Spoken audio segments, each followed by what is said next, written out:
우리 옆에 사람들과 이렇게 오늘 인사했으면 좋겠습니다. 당신을 보니 행복합니다. 네, 여러분들 행복하시죠? 함께 기도할 수 있다는 것이 여러분 행복인 줄 믿으시기 바랍니다. 여러분 사회 심리학자가 말하는 한국인만이 가지고 있는 특성이 있다고 합니다. 여러분 그 중에 하나가 무엇이냐 하면 한국인만이 가지고 있는 특성 중에 하나가 바로 관계주의라는 것입니다. 여러분 관계주의는 무엇이냐 하면 내가 다른 사람의 어떠한 취향이나 다른 사람의 선택에 따라서 내 것을 바꿔줄 준비가 되어 있는 것을 말하는 것입니다. 즉 타인의 취향이나 선택에 따라서 의견을 바꿔줄 준비가 되어 있는 관계지향적인 삶의 태도를 말하는 것이 여러분 관계주의입니다.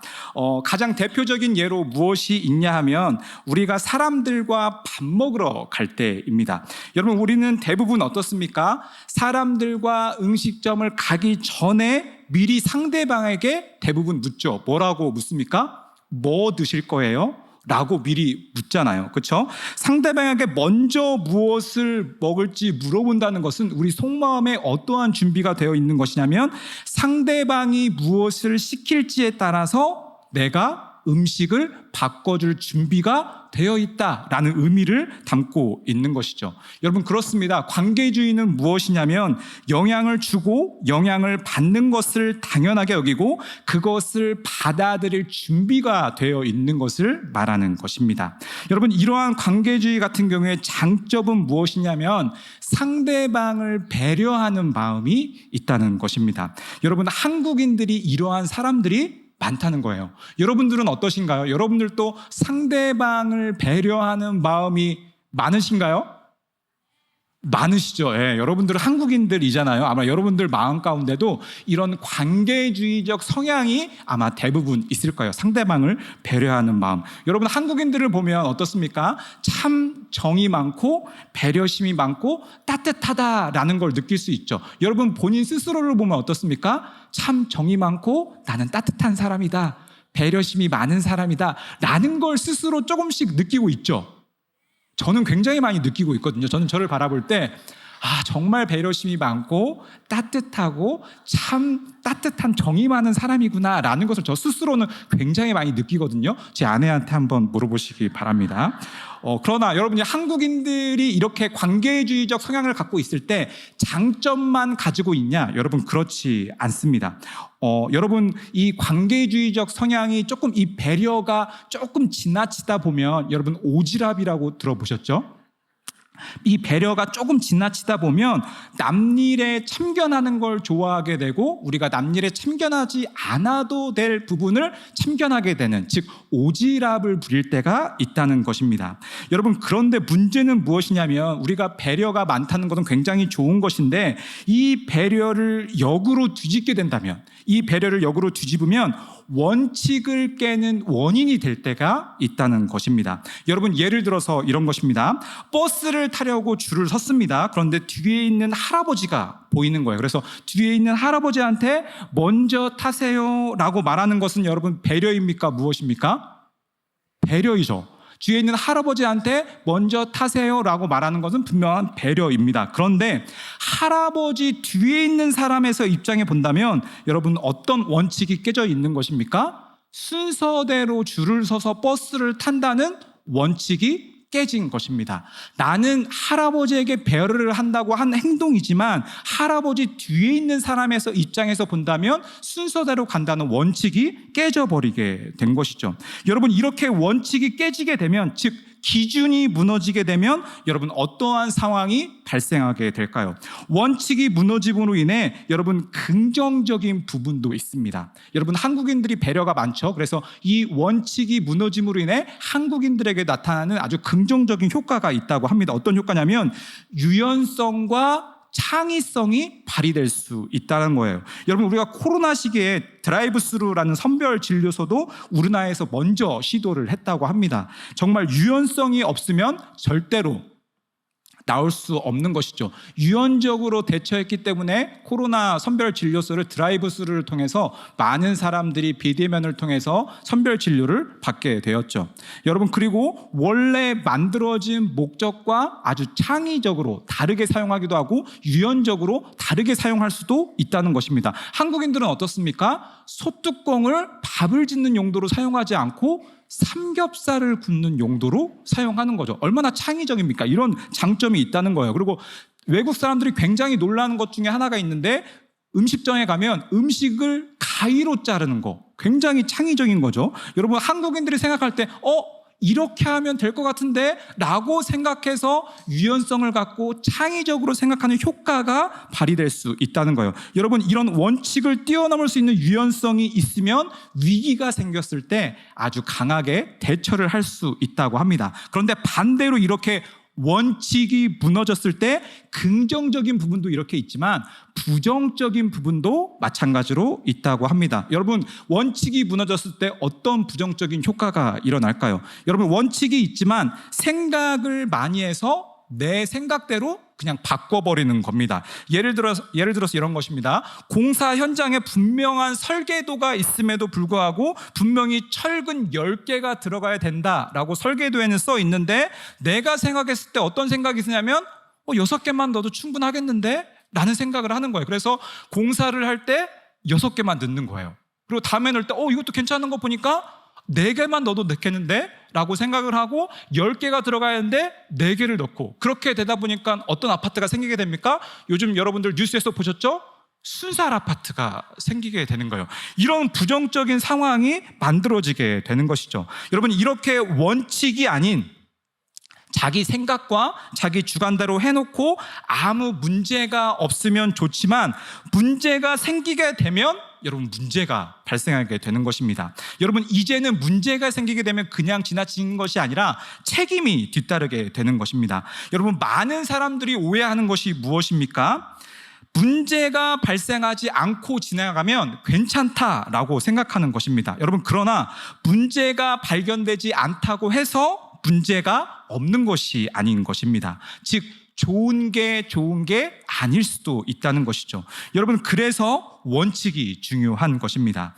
우리 삶에는 원칙도 중요하고 남을 배려하는 마음도 여러분 중요합니다. 그러나 여러분, 남을 생각하지 않는 원칙만 남아서도 안 되는 것이고요, 원칙을 무시한 채 다른 사람들을 생각하지 않은 배려도 여러분 조심해야 한다는 것입니다. 여러분, 우리의 신앙은 그러면 어떨까요? 우리의 신앙도 마찬가지입니다. 하나님의 말씀을 지키고 따르는 것이 우리에게 있어서 가장 중요한 문제입니다. 여러분, 그렇습니까? 하나님의 말씀을 지키고 따르는 것이 우리 신앙생활에 있어서 굉장히 중요한 문제이죠. 그러나 여러분, 말씀을 지키는 데 있어서 그 안에 하나님의 말씀을 제대로 알고 하나님의 뜻을 제대로 알고 하나님의 어떤 마음을 가지고 이 말씀을 지키기를 원하시는지를 알고 따르는 것이 우리 삶에 중요한 것이죠. 단순히 말씀 그대로만을 지키는 것이 중요한 것이 아니라 하나님이 어떠한 목적과 어떠한 계획을 가지고 이 말씀을 하셨는지 그 목적과 계획을 알고 지키는 것이 우리 삶에 굉장히 중요하다는 것입니다. 여러분, 오늘 말씀을 통해서 예수님께서 우리들에게 원하시는 것이 과연 무엇인지 함께 살펴보고자 합니다. 오늘 말씀은 우리가 너무나 잘 알고 있는 칠병이어의 사건을 기록하고 있습니다. 물고기 2마리와 떡 7개로 4,000명을 먹이시고 그리고 7광주리가 남는 사건이 바로 칠병이어의 사건이었습니다. 여러분, 사실 칠병이어의 사건은 어떤 사건과 아주 비슷합니까? 오병이어의 사건과 굉장히 유사하고 비슷하죠. 사실 이 두 이야기의 공통점이 무엇이냐 하면, 오늘 2절 말씀과 그리고 오병이어 사건을 다루고 있는 마가복음 6장 34절 말씀을 보면 그 이야기가 다루고 있는 공통점에 대해서 우리는 살펴볼 수 있습니다. 우리 2절과 34절을 우리 함께 읽어보도록 하겠습니다. 시작.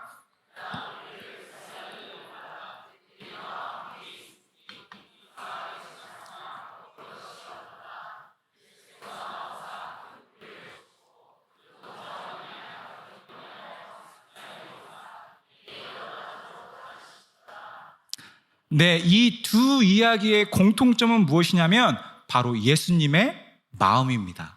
예수님께서 그들을 바라보실 때, 즉 오병이어 사건을 행하시고 그리고 칠병이어 사건을 행하실 때 과연 그들을 어떻게 바라보셨는가, 예수님의 마음이 굉장히 중요하죠. 여러분, 예수님께서 그 무리를 바라보시면서 그들을 어떻게 바라보셨다라고 공통적으로 기록하고 있냐면 그들을 불쌍히 여기셨다라고 오늘 말씀은 기록하고 있습니다. 네, 그렇습니다. 예수님의 마음에는 늘 사람들을 보시며 그들의 결핍을 아시고 그들의 아픔을 아셨습니다. 그래서 그들을 불쌍히 여기시고 그들의 필요를 채워주시고 근본적인 문제를 해결해 주셨던 분이 바로 예수님이십니다. 여러분, 아멘이십니까?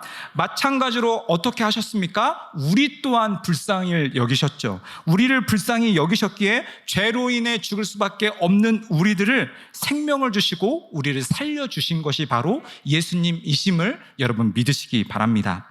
예수님께서는 가시는 곳마다 권위 있는 말씀을 선포하시고 그리고 귀신을 내어 쫓으시고 병자를 고치시고 이적과 기적을 행하셨습니다. 여러분, 그로 인해서 이렇게 말씀을 선포하시고 귀신을 내어 쫓으시고 병자를 고치시고 기적과 이적을 행하시다 보니까 그로 인해 수많은 무리들이 이 당시에 예수님을 따르고 있었죠. 그런데 이렇게 수많은 사람들이 예수님을 따르다 보니까 여러분, 문제가 발생하기 시작한 것입니다. 여러분, 어떤 문제였습니까? 오늘 2절 말씀을 보면 이렇게 기록하고 있습니다. 제가 한번 읽어보도록 하겠습니다.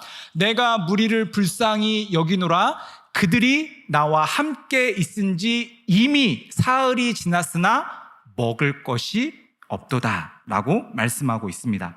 그 많은 무리가 예수님을 쫓아다닌 지 이미 사흘이나 지나게 되다 보니 먹을 것이 떨어지게 된 것이죠. 그래서 그들을 바라보시며 예수님 마음 가운데 어떠한 마음이 드셨다라고 성경 말씀은 기록하고 있냐면 그들을 바라보시며 불쌍한 마음이 들었다 라고 말씀하고 있는 것입니다. 그리고 오늘 말씀은 예수님께서 왜 이러한 마음이 드셨는지 상당히 구체적으로 기록하고 있는 것을 살펴볼 수 있습니다. 여러분, 3절 말씀입니다. 우리 3절을 한 목소리로 읽어볼까요? 시작.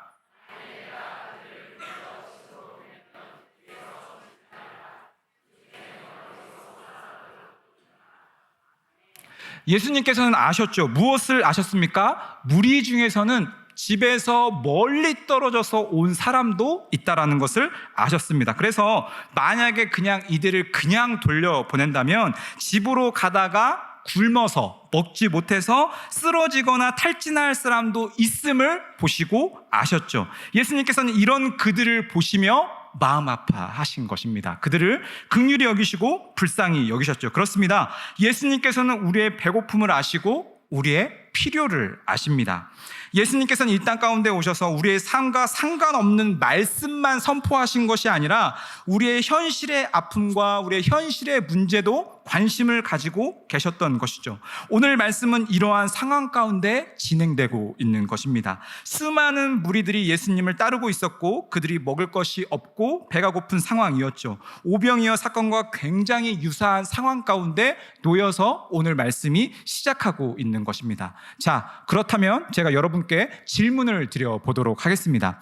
여러분들은 빈들에서 물고기 2마리와 보리떡 5개로 5,000명을 먹이시는 예수님을 이미 경험했습니다. 오늘 장소는 좀 달랐지만 거의 똑같은 상황이 지금 벌어지고 있는 것이죠. 오늘 말씀을 보면 이들이 다 먹은 숫자가 4,000명이었다고 기록하고 있기 때문에 숫자적으로 본다면 1,000명이나 좀 줄은 상황입니다. 그리고 이들은 먹을 것이 없어서 배가 고픈 상황입니다. 이제 여러분들이 제자라면 여러분 어떻게 하시겠습니까? 이러한 상황 가운데 여러분들이 제자라면 어떻게 하실까요?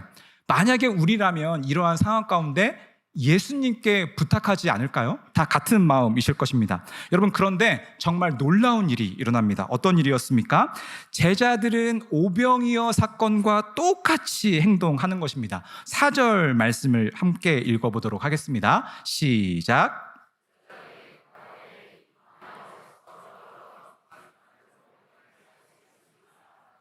쉽게 말해서 이렇게 예수님께 대답하고 있는 것이죠. 우리가 할 수 없습니다 라고 대답하고 있는 것입니다. 여러분, 우리가 바라볼 때는 좀 이해가 좀 안 되는 상황이죠. 오병이어 사건은 여러분, 제자들 가운데 잊어버릴 수 있는 사건일까요? 잊어버릴 수 없는 사건일까요? 잊어버릴 수 없는 사건이죠. 여러분, 오병이어 사건은 너무나 놀라운 기적이었습니다. 여러분들이 생각하는 기적은 무엇입니까? 여러분, 치킨을 먹는데 치킨이 떨어지지 않는 거예요. 치킨이 막 계속 나오는 거예요. 다리가 계속 나오는 거예요. 먹었는데 계속 나와. 여러분들 치킨을 먹으면서 어떠한 마음이 가장 많이 드십니까? 치킨이 점점 사라질 때 너무나 아쉽잖아요. 맛있는 음식이 점점 사라질 때 너무나 아쉽잖아요. 근데 이 사건은 너무나 놀라운 기적이었어요. 여러분, 물고기 2마리와 떡 5개로 남자만 5,000명이 넘게 먹는 사건이었죠.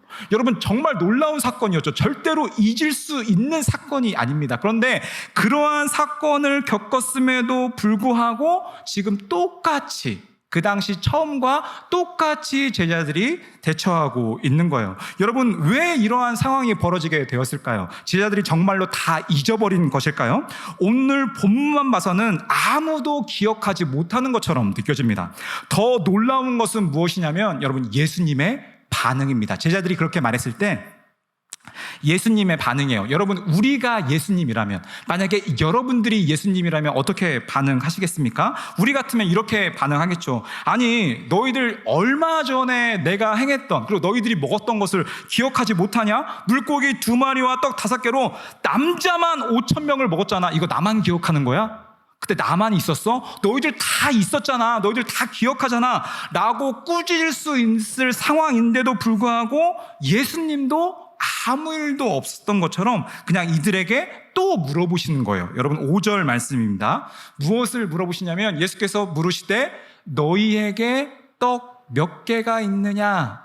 예수님은 또 물어보시는 거예요. 이들을 꾸짖지 않으시고 야, 너희들 기억하지 못해? 라고 말씀하시는 게 아니라 또 그냥 아무 일 없었다는 듯이 너희에게 떡 몇 개가 있느냐라고 묻고 계시는 거예요. 그리고 그 떡을 가져오게 하시고 마가복음 6장, 즉 오병이어 사건과 동일하게 축사하시고 그곳에 있는 사람들을 먹이십니다. 그리고 이야기는 마무리가 되는 것이죠. 여러분, 이 이야기를 통해서 마가는, 그리고 예수님께서는 그 당시 있는 사람들에게, 그리고 제자들에게, 혹은 우리들에게 여러분 무슨 이야기를 전달하고 싶은 것일까요? 여러분, 마가복음서는 여러분 4복음서 중에 굉장히 짧은 복음서이죠. 그리고 비슷한 내용을 2번이나 기록하고 있다는 것은 분명히 의도가 있다는 것입니다. 의도적으로 이 비슷한 사건을 기록하고 있는 것이죠. 여러분, 과연 그 이유가 무엇일까요? 그렇다면 우리는 이 두 이야기, 오병이어 사건과 칠병이어 사건의 차이점을 우리는 찾아봐야 됩니다. 여러분, 이 오병이어 사건과 칠병이어 사건의 가장 큰 차이점이 무엇일까요? 가장 큰 차이점은 무엇이냐면 가장 비슷하지만 1,000명이 덜 먹었다가 아니라 여러분, 장소가 다르다는 것입니다. 여러분, 6장에서 오병이어 사건을 보시면 유대인의 땅에서 일어났다는 것을 우리는 살펴볼 수 있습니다. 6장 30절에서 34절 말씀을 한번 띄워줘 보시기 바랍니다. 우리 한 목소리로 읽어보도록 하겠습니다. 시작.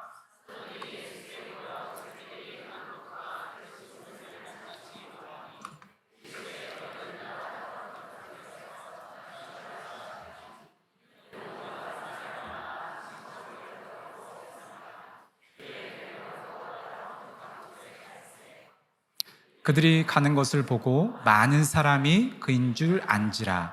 모든 고을로부터 도보로 그곳에 달려와 그들보다 먼저 갔더라. 예수께서 나오사 큰 무리를 보시고 그 목자 없는 양 같음으로 인하여 불쌍히 여기사 이에 여러 가지로 가르치시더라. 여러분, 이게 어떠한 상황이냐 하면 오병이어 사건을 이적을 행하시기 바로 이전의 상황입니다. 그러니까 쉽게 말해서 어떠한 상황 가운데 있냐면 제자들은 예수님의 명령에 따라서 온 고을을 다니며 복음을 전했습니다. 그리고 자신들이 행한 일들을, 예수님께 있었던 일들을 막 예수님께 고하죠. 예수님은 이런 그들을 한적한 곳에 가서 수고했으니까 쉬라고 명하십니다. 그리고 그 후에 오병이어 사건이 일어나게 된 것입니다. 그리고 오늘 8장에서의 사건은 다른 지역으로 이동해서 일어난 사건이죠. 즉 사건이 일어난 장소가 여러분 다른 것입니다. 그렇다면 우리는 문맥의 흐름을 살펴봐야 됩니다.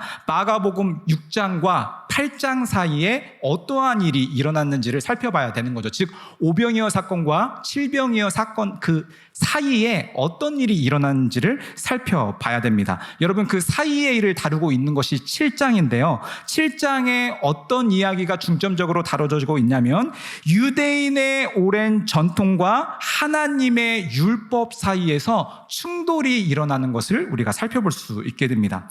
유대인들은 조상의 전통에 따라 깨끗한 것과 더러운 것을 구별했고 차별하며 삶을 살아갔습니다. 여러분 이것은 어떠한 의도가 있었냐면 우리가 레위기를 살펴봐서 다 알고 있지만 하나님의 백성답게 거룩한 백성으로 구별되어 살아가기 위해서 하나님께서 말씀하여 주신 것이죠. 그런데 여러분 이것이 어떻게 변질되어 왔냐면 선택받은 우리는 거룩하고 선택받지 못한 이방인들 너희들은 부정하다라는 식으로 여러분 변질되어 왔던 것인 거죠. 하나님의 진짜 의도와 마음은 사라진 채 여러분 전통만 남아있게 된 것입니다. 여러분 이들은 하나님의 마음은 깨닫지 못한 채 하나님의 마음은 알지 못한 채 여러분 전통만 지키고 있었던 것이죠. 예수님께서 이러한 논쟁을 벌이신 후에 이방인 지역으로 이동하셨는데 이 이방인 지역에서 오늘 칠병이어 사건을 행하시고 계신 것입니다. 여러분 이런 문맥적인 배경에서 오늘 말씀을 우리가 살펴봐야 되는 것이죠. 그런데 오병이어 사건과 오늘 사건에서 제자들이 보이는 한결같은 태도가 있습니다. 여러분 오병이어 사건을 먼저 보시기 바랍니다. 35절, 36절을 띄워주시기 바랍니다. 우리 함께 읽어볼까요? 시작.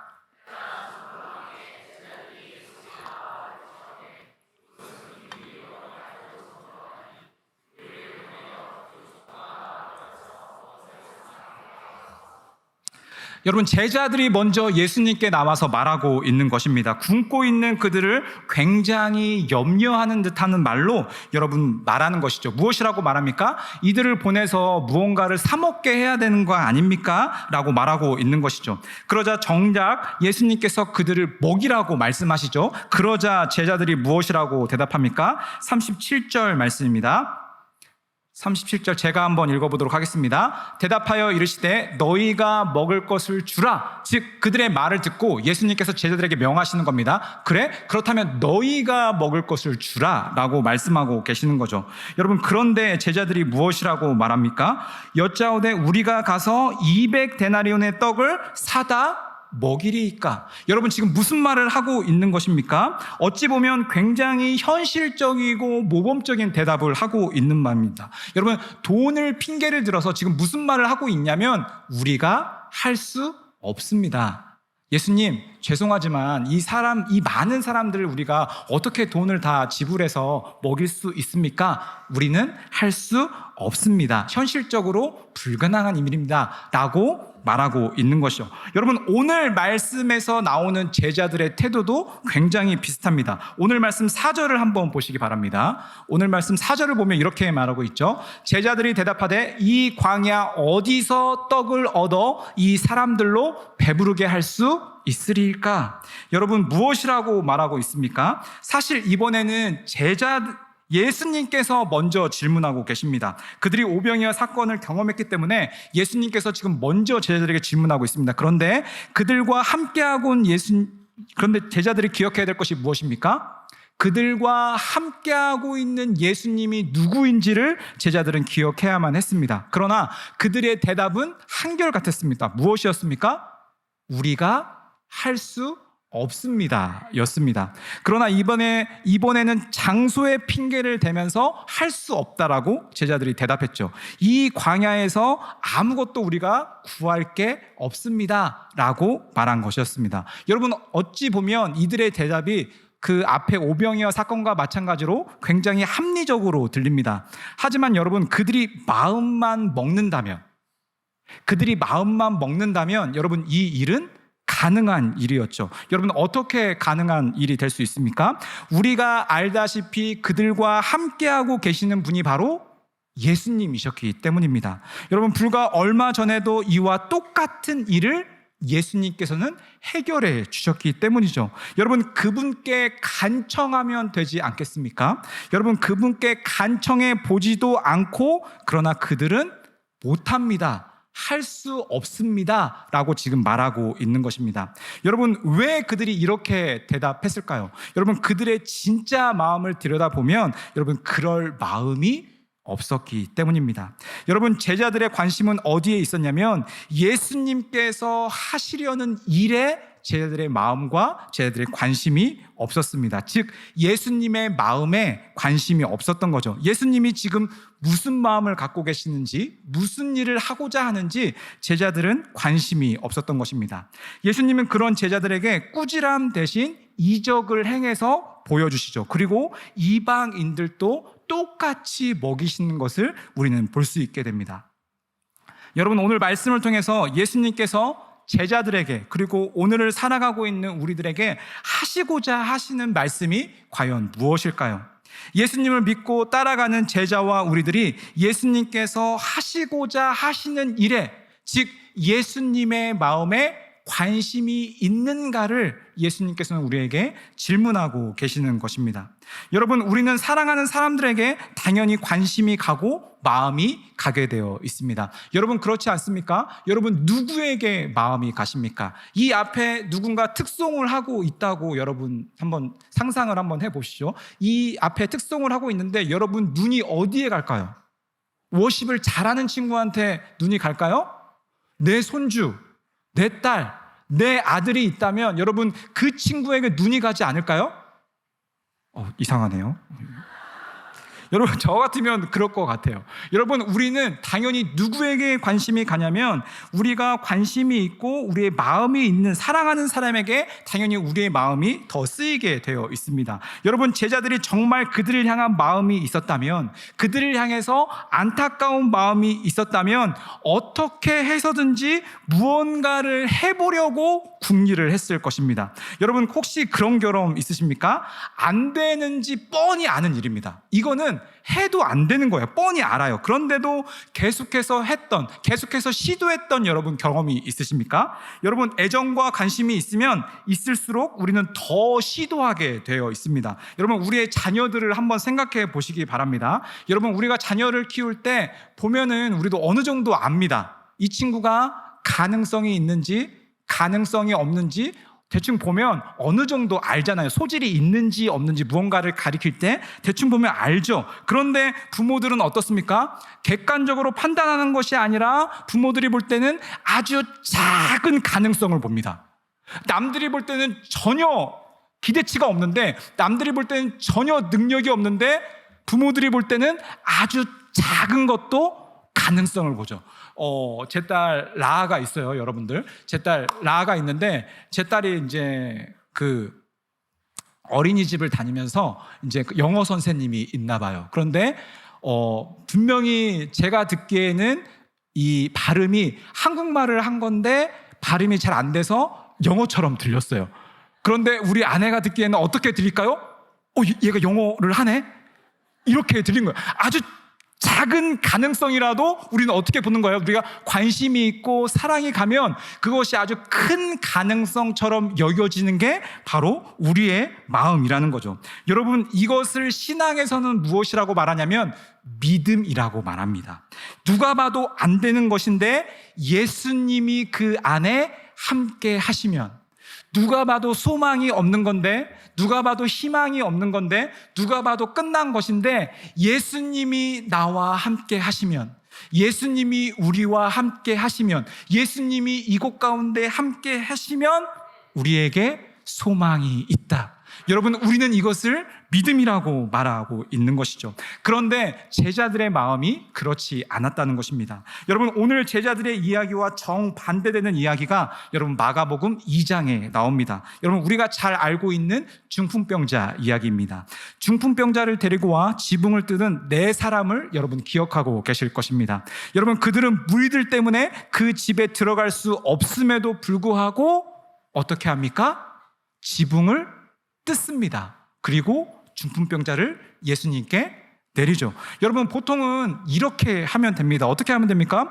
중풍병자를 도와주고 싶었지만 수많은 사람들 때문에 들어갈 방법이 없었죠. 여러분, 정말로 어떻게 할 수가 없었습니다. 핑계대는 것이 아니라 정말 사람들이 인산이네, 사람들이 너무나 많이 모여서 예수님을 보고자 너무나 많이 몰려서 그들이 중풍병자를 데리고 들어갈 수 없는 상황이었습니다. 그러면 여러분, 중풍병자 입장에서 본다면 이 네 사람들이 자기를 여기까지 데리고 와준 것만으로도 여러분 고마울까요? 고맙지 않을까요?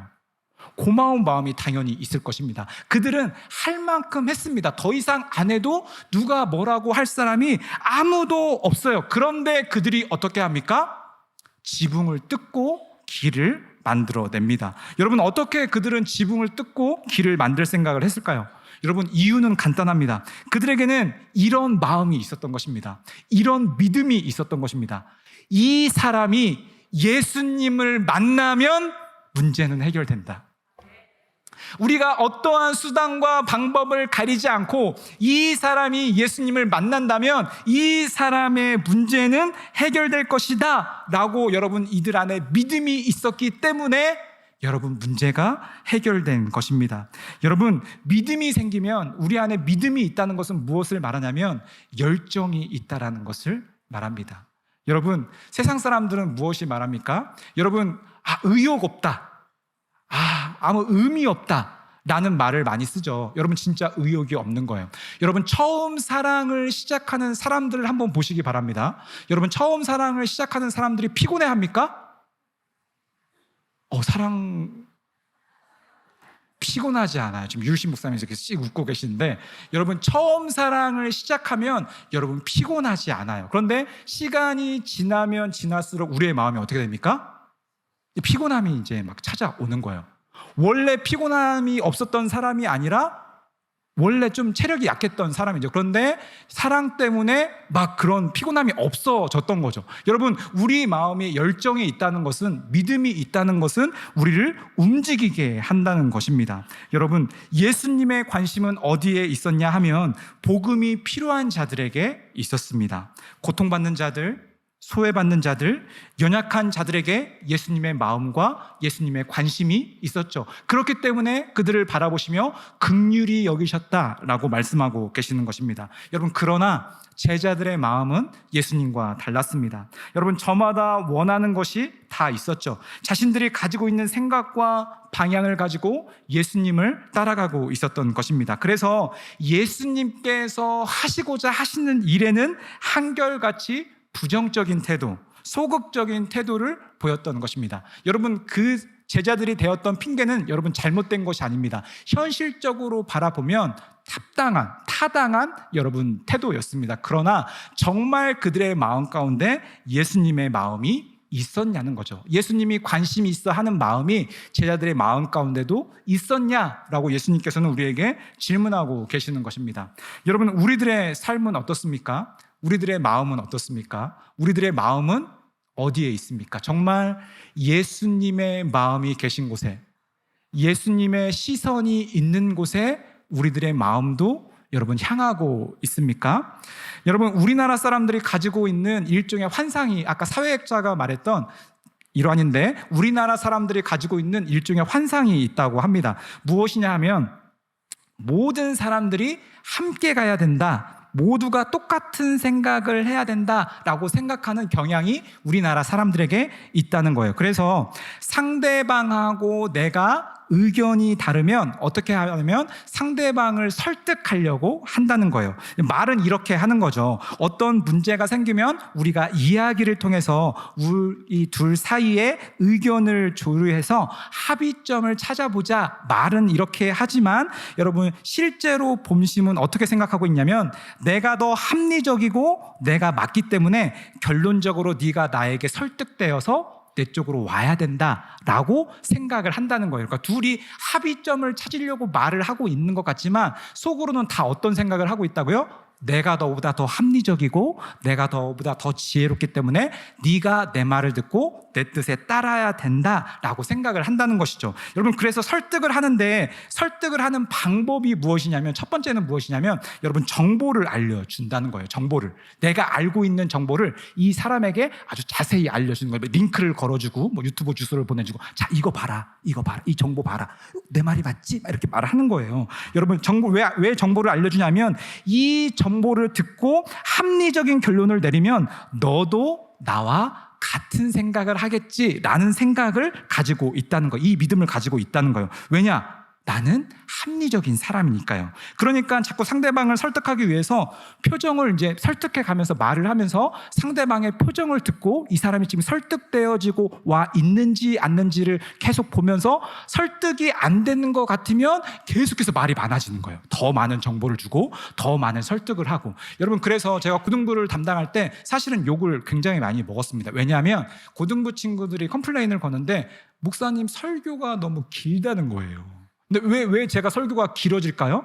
저도 이제 설교를 전하다 보면 아이들 표정을 보는 거예요. 아이들 표정을 보면 이 친구들이 지금 따라오고 있다 없다를, 지금도 마찬가지입니다. 여러분, 제가 표정들 보면 제 설교를 지금 잘 따라오고 있다 없다를 저도 이제 느낌적인 느낌으로 알게 되거든요. 그런데 이제 고등부 친구들의 표정을 보면 저랑 눈을 잘 마주치지 않고 고개는 막 떨어지고 막 전혀 이해되지 않는 표정을 하고 하면 제가 어떻게 할까요? 있는 예와 없는 예와 다 들어가면서 계속 설명하는 거예요. 계속 설득하고 설명하고 계속하는 거죠. 그러다 보니까 설교가 어떻게 될까요? 길어지게. 오늘 또 마찬가지인 거예요, 여러분. 오늘 또 제가 뭔가 예화를 많이 들고 뭔가 지금 여기 굉장히 지금 지금 제가 땀 흘리는 거 보이시나요? 그 담임 목사님 휴가신데 오늘 또 뒤에 나오셔가지고 안 나오셔도 되는데 땀이 굉장히 많이 나네요, 제가 오늘. 아무튼 오늘 설교가 길어지면 여러분 책임입니다. 아무튼 이렇게 상대방을 설득하려고 굉장히 노력을 한다는 거예요. 그럼에도 설득을 함에도 상대방이 바뀌지 않으면 첫 번째 드는 생각이 여러분 무엇이냐면, 한국인들이 이렇게 생각한다는 거예요. 상대방이 머리가 나쁜가? 이런 생각을 한다는 거예요. 왜 설득되어지지 않지? 내가 더 합리적인데, 이 정도 설명했으면 내 뜻에 따라와 줘야 되는데 라고 생각을 한다는 것이죠. 여러분, 나는 합리적이다라는 생각을 가지고 상대방을 설득하니까 이 문제가 해결되지 않다라는 것입니다. 내가 하는 말은 다 맞다라는 생각을 본인들이 하고 있다는 거죠. 여러분, 우리의 신앙이 혹시 이렇지는 않습니까? 우리의 믿음이 혹시 이렇지는 않습니까? 나는 굉장히 신앙적으로 믿음이 좋고 합리적이라고 생각을 하는 거예요. 그리고 기도합니다. 하나님의 뜻이 내 뜻에 맞춰지는 것이 아니라 기도할 때도 우리는 자꾸 어떻게 합니까? 하나님을 설득하려고 하는 거예요. 하나님, 이렇게 해주시면 너무 좋을 것 같습니다. 하나님, 제가 생각할 때 하나님, 이 방법보다는 이렇게 기가 막힌 방법이 있습니다. 하나님, 이렇게 역사하여 주시옵소서. 하나님, 제가 보니까 저 사람 고쳐 주시옵소서. 우리는 내 생각과 내 지혜, 내 믿음이 좋고 내가 합리적이라는 판단 하에서 우리는 그렇게 신앙생활을 하고 있는지 우리는 우리 스스로를 한번 점검해 봐야 된다는 것입니다. 여러분, 어떻습니까? 예수님께서 하시고자 하는 일에 우리의 시선도 거기에 있고 우리의 마음도 거기에 있습니까? 우리들도 하나님께서 마음을 주셨음에도 불구하고 혹시나 안 되는 이유를 계속해서 찾고 있지는 않습니까? 우리에게는 포기하고 싶고 희망이 안 생기는 수많은 이유들이 아마 있을 것입니다. 현실과 상황을 보면 안 될 수밖에 없는 이유들이 너무나 많이 있죠. 여러분, 그러나 예수님께서는 오늘 또 말씀하고 계십니다. 제자들에게 무엇이라고 말씀하셨습니까? 이렇게 말씀하셨죠. 너희에게 떡 몇 개가 있느냐? 똑같이 안 된다고 대답하는 제자들에게 예수님께서 이렇게 똑같이 그냥 질문하시는 거예요. 너희가 가지고 있는 떡 몇 개가 있느냐? 너희가 가지고 있는 물고기 몇 마리 있느냐? 라고 물어보고 계시는 거죠. 여러분, 예수님은 그것이면 충분하다는 거예요. 여러분, 예수님은 우리의 능력과 상관없으신 분입니다. 우리의 능력보다 뛰어나신 분이 예수님이시죠. 여러분, 우리는 우리가 할 수 있다는 생각과 판단을 버려야 됩니다. 예수님은 여러분 물고기 2마리와 떡 7개로도 충분히 4,000명을 먹이고 남기실 수 있는 분이 바로 예수 그리스도이심을 여러분 믿으시기 바랍니다. 그분이 바로 우리의 하나님 되시는 분이시죠. 여러분 오늘 또 우리의 관심과 초점은 여러분 어디에 있습니까? 우리의 관심과 초점이 하나님께 있어야 될 줄 믿습니다. 오늘 이 밤 우리는 스스로에게 여러분 질문해야 됩니다. 무엇을 물어야 됩니까? 나는 하나님의 마음에 관심이 있는가? 과연 하나님의 관심에 맞는 기도를 하고 있는가? 여러분 이 질문을 나 스스로에게 던지시기 바랍니다. 여러분 정말 나의 마음이, 나의 기도가 주님의 마음에 있는 곳에 있기를 원하시는 여러분들 됐으면 좋겠습니다. 여러분 제가 여러분 표정을 보니까 끝내야 되는데 잘 이렇게 못 따라오시는 것 같아서 말씀 구절 하나 예화 들고 마치도록 하겠습니다. 여러분 엘리야를 기억하실 거예요. 여러분 엘리야를 다 기억하실 줄 믿습니다. 엘리야는 정말 위대한 사람이었죠. 그가 비가 오지 않기를 간절히 기도했을 때 비가 오지 않았고, 그가 비가 오기를 간절히 기도했을 때 비가 오게 했던 사람이 바로 엘리야였습니다. 여러분 너무나 위대한 사람이었죠. 그리고 그는 죽지 않고 하늘로 올라갔던 사람이 바로 엘리야였습니다. 여러분 그런데 우리가 생각할 때 곰곰이 한번 생각해 봐야 됩니다. 비가 오기를 기도했던 것은 여러분 우리가 다 이해할 수 있습니다. 그런데 여러분 비가 오지 않기를 그가 몇 년 동안 기도한 줄 아십니까? 3년 6개월 동안 그는 비가 오지 않기를 기도했습니다. 엘리야의 마음이 아니었습니다. 하나님께서 비가 오지 않기를 구하라고 말씀하셨기 때문에 말씀을 의지해서 비가 오지 않기를 기도했죠. 그런데 여러분 상상을 한번 해보시기 바랍니다. 지금 요즘에는 이제 비가 많이 오지만 여러분 한 6개월만 비가 오지 않는다고 생각을 한번 해보시기 바랍니다. 그러면 가뭄이라고 말하죠. 그러면 논밭이 쩍쩍 갈라지죠. 농사가 되지 않습니다. 그것이 1년이 됐다고 생각을 한번 해보시기 바랍니다. 2년이 됐다고 한번 생각을 한번 해보시기 바랍니다. 어떠한 일이 벌어지게 될까요? 요즘도 온도가 올라가면 노인들이 죽어나가죠. 노약자들, 어린이, 노약자들이 죽어나가게 됩니다. 그 당시에 여러분 비가 오지 않는 3년 6개월 동안 엘리야는 무엇을 봤을까요? 자기 동족들이, 의로운 사람들이 다 죽어나갑니다. 다 죽어나가는 모습을 보면서 또 기도해야 돼요. 하나님 비를 내리지 말아 주시옵소서. 비가 내리지 않는다는 건 재앙이에요. 그런데 그 기도를 계속하고 있는 거 3년 6개월 동안 하나님 비를 내리지 말아 주시옵소서. 언제까지 기도해야 됩니까? 언제까지 이 기도를 해야 됩니까? 사람들이 죽어나가는 것을 보면 여러분 악인들이 죽어나가는 건 괜찮죠. 여러분 그 당시 아합 왕과 이세벨이 여러분 물을 못 마셨을까요? 아니요. 왕들은 물 마시죠. 샤워까지 했을걸요. 악인들은 잘 되는 것을 보면서 의인들은 죽어나가는데 그 기도를 계속해서 해야 되는 거예요. 하나님 비를 내리지 말아 주시옵소서. 이 기도를 하나님의 말씀 때문에 끝까지 붙들었습니다. 여러분 오늘 우리는 어떤 기도를 드려야 됩니까? 여러분 우리 삶에 가뭄을 달라고 누가 기도할 수 있을까요? 여러분 우리 삶에 가뭄을 달라고 기도할 수 있습니까? 내 자녀에게 하나님 가뭄을 주시옵소서. 하나님 우리 가정에 가뭄을 주시옵소서.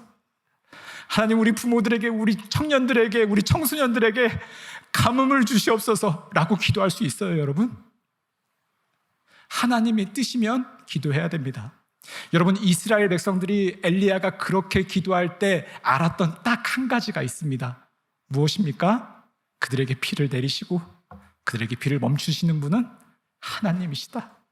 하나님은 이걸 알게 도와주고 싶으셨어요. 너희들을 먹이시고 너희들을 입히시는 분은 하나님이시다.